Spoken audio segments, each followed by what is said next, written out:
조합제TV 시청자 여러분 안녕하십니까. 2019년 7월 29일 오후 4시입니다.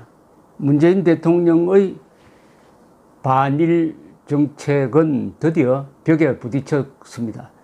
국제사회에서 도와줄 사람이 아무도 없습니다. 중국까지 도와주지 않습니다. 아무 도움도 안 되는 김정은만이 합세하는가 했더니 이제는 또 문재인 대통령을 만만하게 보고 문재인 대통령을 부하처럼 다루려고 합니다. 사면초가가 아니라 이거 오면초가가 되었습니다. 트럼프 대통령도 자국 안보에 위협이 되지 않는다고 단거리 미사일은 별 것 아니다 이런 식으로 나옵니다. 트럼프 대통령 참 문제 많은 사람이죠. 그러면은 한국에 있는 약 20만 명의 주한미군과 그 가족 그리고 체류자는 아무것도 아닙니까? 북한의 핵폭탄 맞아서 죽어도 괜찮습니까? 단거리 미사일이니까 단거리 미사일로 죽는 미국인은 미국인이 아닌 게 됩니까? 이런 트럼프, 이런 김정은, 이런 문재인 최악의 조합입니다. 그러나 하나 희망이 있습니다. 한국에는 유명한 말이 있습니다. 보수는 분열로 망하고 좌파는 자충수로 망한다. 보수는 분열로 망했습니다. 그리하여 박근혜 전 대통령 탄핵 사태라는 이런 불행이 벌어졌는데 문재인 정권이 결국은 자충수로 망하지 않을까 하는 현상이 지금 벌어지고 있습니다. 지금 아베와의 정면 승부를 하려고 칼을 뽑은 것 같은데 칼을 잘못 뽑았습니다. 칼을 다시 칼집에 집어넣어야 되는데 그것은 패배를 의미합니다. 그런데 문재인 정권, 문재인 대통령, 조국 이런 사람들이 나서가지고 퇴로를 잘라버렸습니다. 이제 문재인 대통령이 물러서면은 조국 씨가 이야기했던 대로 이적분자가 되고 친일분자가 됩니다. 이겨야 합니다. 그것도 완성을 해야 합니다.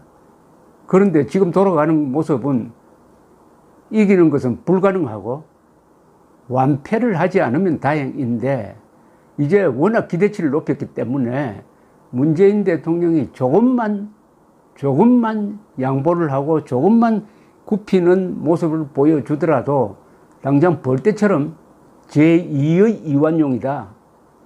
제2의 경술국치다 하는 이야기가 나오게 생겼습니다. 누가 이런 판을 만들었습니까? 바로 문재인 정권이 내는 총선 전략으로서 그렇게 했다고 보여집니다만은 친일 반일 프레임으로 가져가려고 너무 빨리 일을 벌렸다가 결국 자충수가 되는 그런 코스를 달리고 있다는 게 좀 감이 옵니다. 오늘 대한민국 수호 예비역 장성단 성명서에도 이완용보다 더한 매국노로 역사에 기록될 것임을 잊지 말라라는 경고가 나왔습니다. 드디어 이제 제2의 이완용 이야기가 나오게 생겼습니다. 선조에 비교하는 것은 선조가 너무 억울합니다. 선조는 외교를 잘 해가지고 명나라 군대를 불러들여가지고 끌어들여가지고 왜군에게 이긴 전쟁을 했으니까 선조는 좀 봐줘야 합니다. 선조에 비교하지 맙시다. 그리고 이완용도 억울할 겁니다. 이완용이 조선을 망쳤다고 그러는데 그렇지 않죠. 조선이 망하는 데는 수백 년의 누적된 요인이 있습니다. 이완용이가 아니라 이완용 할아버지라도 조선을 구할 수가 없었습니다. 그러나 지금은 그렇지 않습니다. 지금 대한민국이 일본 앞에서 굴욕을 당해야 할 아무런 이유가 없습니다. 있다면은 문재인 대통령과 김명수 대법원장과 대법관들이 책임져야 합니다. 국가 간의 약속을 깼습니다. 종군 위안부 최종 합의를 깼습니다. 그리고 청구권 협정을 깨는 그런 판결을 대법원이 내렸습니다. 그렇다면은 일본의 보복이 들어올 것이라는 것을 예상을 해야 되는데 준비하지 않고 당한 점에서는 선조하고 좀 비슷해요. 준비하지 않고 당해가지고 지금 퇴로 없는 싸움을 하고 있습니다. 그러니까 오히려 일본하고 싸울 자신이 없으니까 국민하고 싸웁니다. 국민의 다수를 친일파나 이적분자로 몰고 지금 일본 제품 불매 운동 하자고 하는데 일본 제품을 지금 한국에서 파는 사람이 일본 사람입니까? 한국 사람에게 한국 사람이 보복하고 있는 거 아닙니까? 이런 못난 행동을 지금 부추기고 있습니다. 일단 대한민국 수호 예비역 장성단 성명서를 제가 소개를 해드리겠습니다. 오면 초과의 고립무원 자초한 문정부에게 요구한다. 2019년 7월 23일 중국과 러시아의 군용기들이 연합편대를 구성하여 카디저 한국 방공식별구역 내를 휘저으며 비행하고 러시아 조기 경보 통제기는 독도 영공을 침범하는 초유의 사태가 발생하였다. 우리 공군이 전투기를 발전시켜 이에 대응하는 동안 일본은 독도 영유권을 주장하면서 자위대 전투기를 출격시킴으로써 한중 러일 사국의 전투기 폭격기 조기 경보 통제기가 뒤엉킨 화약고가 되었다. 여기에 더해 7월 25일 북한이 또다시 단거리 미사일을 동해로 발사하고 대남 위력 시위라고 경고했지만 트럼프 대통령은 자국에 위협이 되지 않는다는 이유로 대수롭지 않게 넘기고 있다. 바야흐로 대한민국은 북중 러일로부터 압박을 받는 가운데 동맹국 미국마저 이를 외면하는 오면 초과의 고립무원 속으로 빠져들었다. 이런 와중에도 청와대와 언론은 반일 캠페인을 부추기는 무책임한 행동으로 외교 안보의 고립을 심화시키고 있다. 이에 대한민국 수호 예비역 장성단은 망국의 안보 위기를 초래한 문재인 정부에 다음과 같은 시정을 요구한다. 첫째, 문 정부는 안보 고립을 탈피하고 국민의 생존권 보장을 위한 조치들을 즉각 실행에 옮겨라. 우선 9.19 남북 군사 합의를 파기하여 군사주권을 확립하고 사드의 정상 가동, 한미연합군사훈련 재개, 무리한 전자권 전환의 연기와 함께 동맹관계를 파국으로 몰고 갈 위험성을 지닌 문정인 특보의 주미대사 지명 계획을 백지화함으로써 한미동맹의 진정성을 회복하라. 둘째, 국가 간의 합의를 일방적으로 파기함으로써 일본의 제재를 초래한 문정부는 왜 일본과 무역전쟁까지 벌이려 하는지, 그리고 그 전쟁으로부터 무엇을 얻으려고 하는지를 국민 앞에 밝혀라.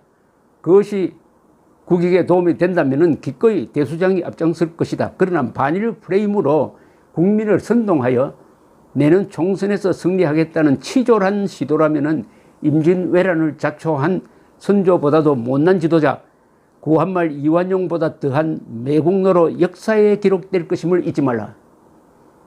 셋째, 문정부는 러시아 군용기의 영공 침범에 대한 우리 공군의 대응 동영상을 공개하여 러시아의 부당한 주장을 일축하라.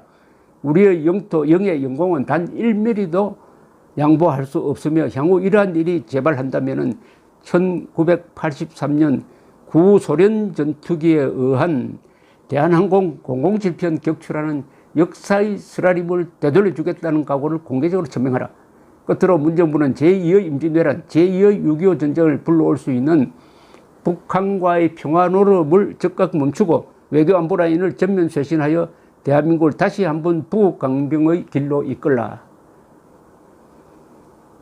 여기서 구체적으로는 문정인 특보 주미대사 지명계획 백지화하라.